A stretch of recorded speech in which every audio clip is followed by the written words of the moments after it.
టెక్నాలజీలో ముందుగా భవిష్యత్తులో రాబోయే అంశాన్ని health systems of the systems emerging ఏరియాగా పరిగణించబడుతుంది. అట్లాంటి అంశాన్ని మేము ఇక్కడ కాన్ఫరెన్స్ పెట్టి స్పాన్సర్ చేసినందుకు చాలా సంతోషంగా ఉంది. ఈ కాన్ఫరెన్స్కి కోట హరినారాయణ గారితో పాటు ఇంకా అమెరికా నుంచి చాలామంది సైంటిస్టులు, చాలా స్పెషల్ ఏరియాస్లో వర్క్ చేస్తున్న సైంటిస్టులు ఈ కాన్ఫరెన్స్కి వైజాగ్కి వచ్చినారు. ఇది మాకే కాదు, వైజాగ్ అందరికీ గర్వకారణం, ఈ ప్రాంతానికే గర్వకారణమైన అంశం. ఇది ఎంత ముఖ్యమైన ప్రాధాన్యత సంతరించుకున్న అంశం అంటే ప్రతి విషయంలోనూ మన కారు దగ్గర నుంచి ఏరోప్లేన్ వరకు, ఇంజన్ దగ్గర నుంచి ఎలక్ట్రికల్ సిస్టమ్, ఎలక్ట్రానిక్ సిస్టమ్స్ అన్నీ ఉంటాయి. కానీ అది ఎప్పుడు పనిచేస్తుంది, ఎప్పుడు ఆగిపోతుంది, ఎప్పుడు డ్యామేజ్ అవుతుందో మనకు తెలియని పరిస్థితి. కారు ఇట్లాంటి గ్రౌండ్ మీద అయితే వీ కెన్ కంట్రోల్ ఇట్. కానీ ఏరోప్లేన్ లాంటిది ఎయిర్లో ఉన్నది, ఒక్క సిస్టమ్ ఫెయిల్ అయితే it is the safety of 200 people, 400 people. ఒక్క చిన్న సిస్టమ్ ఫెయిల్ అయితే కూడా చాలా డ్యామేజ్. కాబట్టి అట్లాంటి జరగకుండా health of the systems, engine health, what is it's health, and electrical system what is it's health, electronic system what is it's health అని తెలియజేసేందుకు world over develop చేస్తూ ఉన్నారు.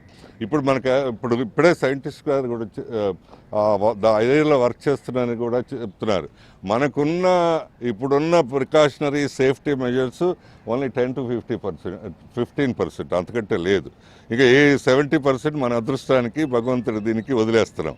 కానీ వాటన్నిటినీ మనం కంట్రోల్ చేసి మనకి అర్థమయ్యే రీతిలో సిస్టమ్స్ హెల్త్ కాపాడుకోవాల్సింది.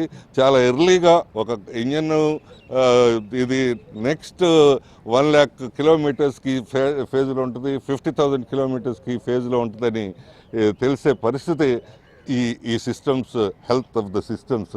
అది దాని గురించి ఇది ప్రతి అంశంలోనూ వస్తుంది. అది కారు ఇది దీంట్లో వస్తుంది, ఏరోప్లేన్ దాంట్లో వస్తుంది. మన ఎలక్ట్రికల్ వేస్టేజ్ చాలా 30% వేస్టేజ్ జరుగుతుంది. దాంట్లో 5% సేవ్ చేస్తే it is nothing but production of 10% of electricity.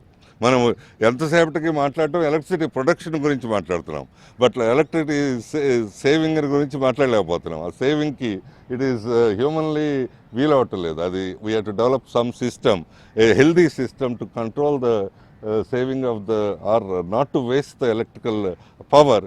So అట్లానే ప్రతి దాంట్లోనూ, ప్రతి అంశంలోనూ ఇది రావాల్సిన అవసరం ఉంది. సో అందుకని ఇది ఏ స్టేజ్లో ఉందంటే చాలా ప్రిమేచ్యూర్ స్టేజ్లోనే ఉంది, చాలా ప్రాథమిక స్థాయిలోనే ఉంది. ఇది ముందు రోజుల్లో చాలా బాగా డెవలప్ అయ్యి everything would be in your control. Car గురించి మీ బ్రేక్స్ దగ్గర నుంచి, ఇంజన్ దగ్గర నుంచి, ఎలక్ట్రికల్ సిస్టమ్ గురించి, లైట్ల దగ్గర నుంచి, ఎప్పటి వరకు ఈ లైట్ లైఫ్ ఉంది, ఎప్పటి వరకు ఈ ఇంజన్ లైఫ్ ఉంది, ఎప్పటి వరకు ఈ బ్రేక్ లైఫ్ ఉంది. సో ముందుగానే సిగ్నల్స్ తీసుకోవటం, అట్లనే ఎవ్రీథింగ్ ఏరోప్లైన్స్ కానీ ఏ సిస్టమ్కైనా, పవర్ సిస్టమ్స్, అన్ని సిస్టమ్స్ కూడా ఉపయోగపడే ఈ టెక్నాలజీ. దీన్ని చాలామంది సైంటిస్టులు రకరకాల ఏరియాస్లో డెవలప్ చేస్తున్నారు. కొంతమంది ఏరోప్లేన్స్ దగ్గర చేస్తున్నారు, కొంతమంది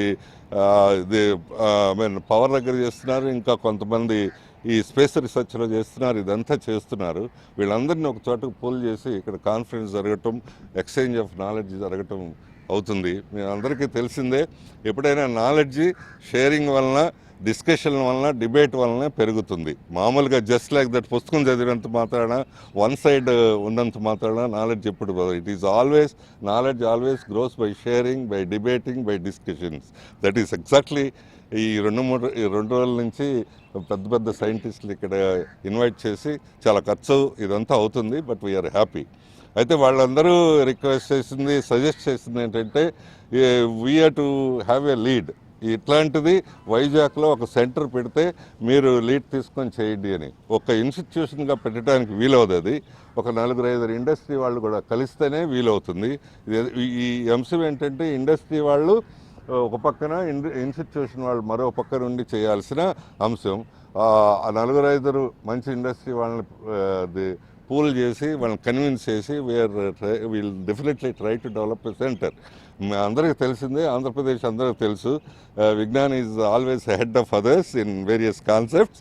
సో అదేవిధంగా దీంట్లో కూడా టెక్నాలజీలో కూడా అందరికంటే ముందుగా ఉండి వీళ్ళందరినీ సమావేశపరిచి వీళ్ళందరినీ కన్విన్స్ చేసి ఇది important system of Andhra Pradesh, important system of ఇండియాగా తయారు చేయగలమని ఆశిస్తున్నాం. మీ అందరి సపోర్ట్ వలన, ఆంధ్రప్రదేశ్ ప్రజల దీవెల వలన ఇది తప్పకుండా జరుగుతుందని పూర్తిగా నమ్ముతున్నాం. Thank you.